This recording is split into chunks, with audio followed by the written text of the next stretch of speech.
Yes, CFD squad, and welcome back to another Euro Roundup. And I know what you're thinking. Who is that pint of milk in a checkered shirt next to you instead of Pato? It's only Joseph Tomlinson from the Football Daily. Yo. Pato's on his honeymoon, knocking them headboards. Are you thinking what I'm thinking? Just the tips? Anyway, let's crack on. Our first winner of today is Belotti, who scored a hat-trick against Palermo, didn't he, mate? Please tell me a little bit more. He did. They won 3-1 at home, and they are now 9th on 39 points. Mihailovic's men went 1-0 down to an absolute rocket from Rispoli. It's actually his third goal of the season. He's a right-back. He's also got 2 assists, doing very, very well. But the man on form, Belotti, got an 8-minute hat-trick in the second half. That's the fastest hat-trick in Serie A since Shevchenko did it against Perugia for AC Milan all the way back in 2000. Belotti now sits on 22 league goals. Mamma mia. Only one player in Torino history has scored more in a single season. That was Santos. He got 27 all the way back in 1950.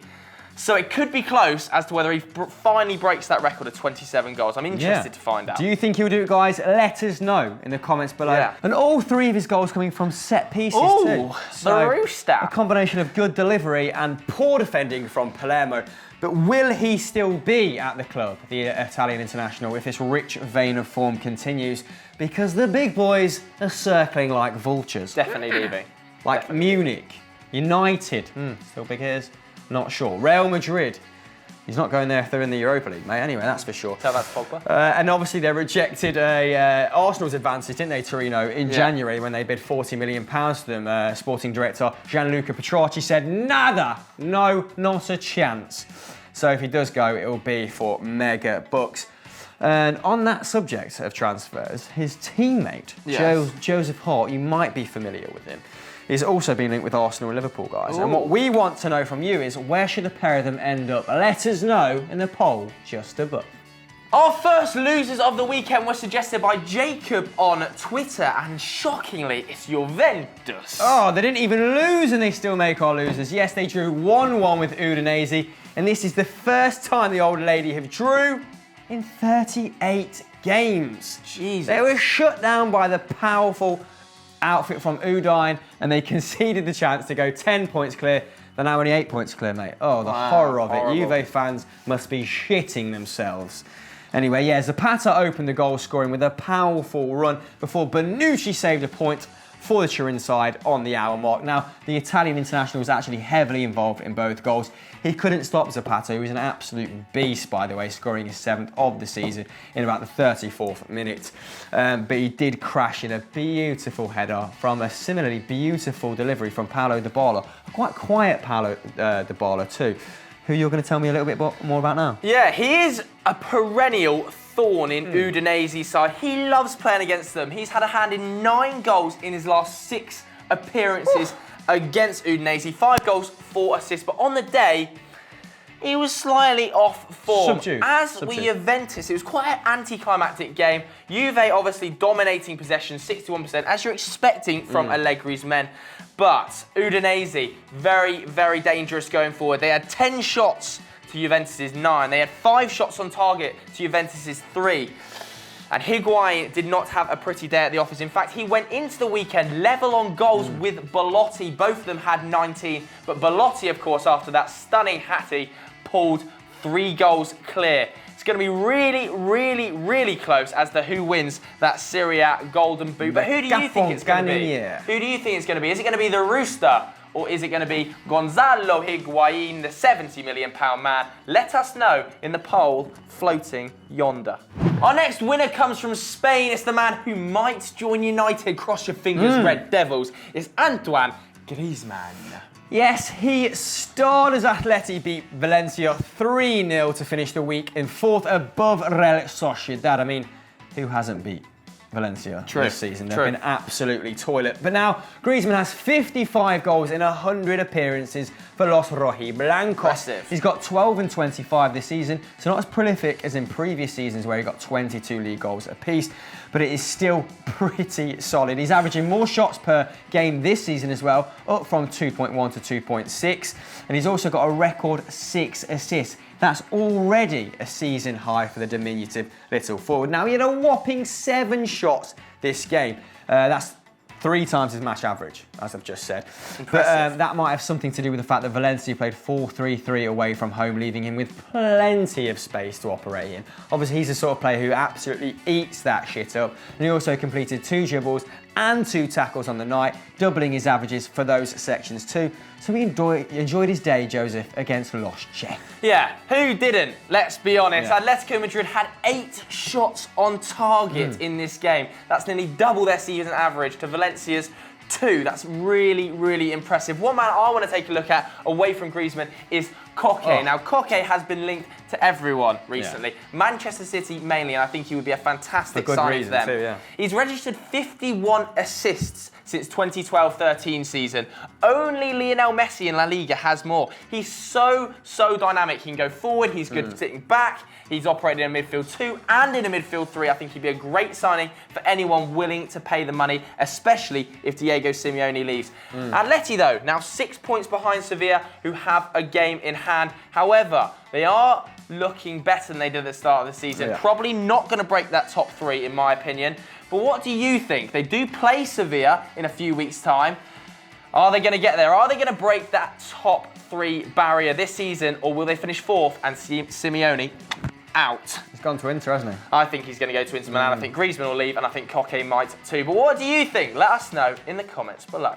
Our next losers are Rasenball Leipzig, Yes. who drew 2-2 down in Bavaria with the Augsburg. Yeah, not a good result for Hasenhüttl in his chase for a Bundesliga title. He actually kind of likes playing Augsburg. He's played them 3 times in the past, won all 3 during his time at Ingolstadt and at RB Leipzig.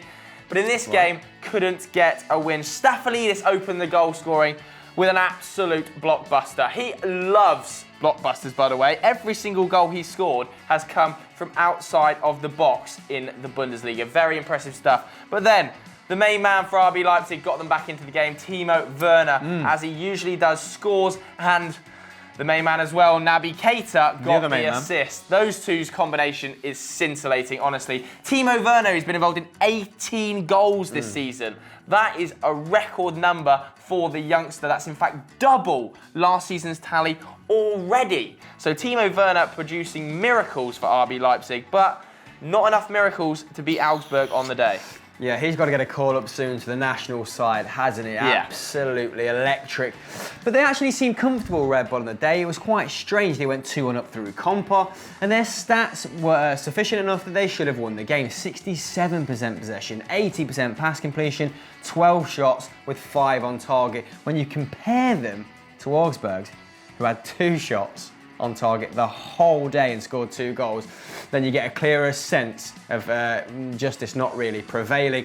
Weirdly enough though, Hasenhüttl didn't choose to make a substitution until the 85th minute when he brought Oliver Burke on, so he was pretty confident that the men on the pitch could do the business. It wasn't the case, and despite the disappointing result, Leipzig remained 6 points ahead of Dortmund, but 7 behind Bayern, who won 3-0 at the weekend. So they're kind of in no man's land, but not a bad position to be in for their debut season in the Bundesliga, second. So, no complaints there. Moving on. Our final winners of the day, as suggested by Alexander, are Hoffenheim. Alexander the Great, yes indeed. They beat Ingolstadt 5-2, leaving them on 41 points. That's 2 points behind Dortmund and 4 ahead of another surprise package this season, Hertha Berlin. Been to their stadium, the Olympic Stadion. It is lovely, lovely hot dogs, lovely beers. Anyway, Hoffenheim hadn't lost to Ingolstadt in their 6 competitive games beforehand, a record that obviously increased with this emphatic win. Now, it didn't look to be the case after going 2-1 down with a Nicolas Süle own goal after 60 minutes, but cue the onslaught from Nagelsmann's men. Obviously extremely high energy levels, that's what they're known for, and it showed in the last half an hour. It was a deserved result too. They had 60% possession, they had 17 shots with 12 coming on target. 12. That is an insane conversion rate in comparison to Ingolstadt's 4 on target from 8 shots all day. But there is one man, he's going to join Bayern in the summer, who was massively influential for Hoffenheim's comeback. Tell me about Rudy! Yeah, Sebastian Rudy. Nagelsmann's midfield metronome got a goal and an assist in this one after yet another fantastic performance. That's actually the first time in his Bundesliga career he's got 2 goals in consecutive matches. Very, very impressive. In this game, most passes on the pitch, 69 at an 88% success rate. 1 dribble, 1 aerial duel, 2 tackles, and wait for this one. The only impressive bit. 11 interceptions. 11 interceptions. That's obscene. That's N'Golo Kante numbers. Of course, as well, former Leicester man. Another one, not N'Golo Kante, Kramaric. Probably shouldn't have let him go as soon as they did. Came on and got a goal and an assist. 23-year-old looking seriously, seriously dangerous. Hoffenheim have now still just lost twice this season. That is incredible from Julian Nagelsmann. It's only a matter of time before the young manager gets poached away from the club. But who would take him? Good fit for Arsenal, maybe? Or is he too young? Why don't you let us know by typing in that comment box just now? Come on.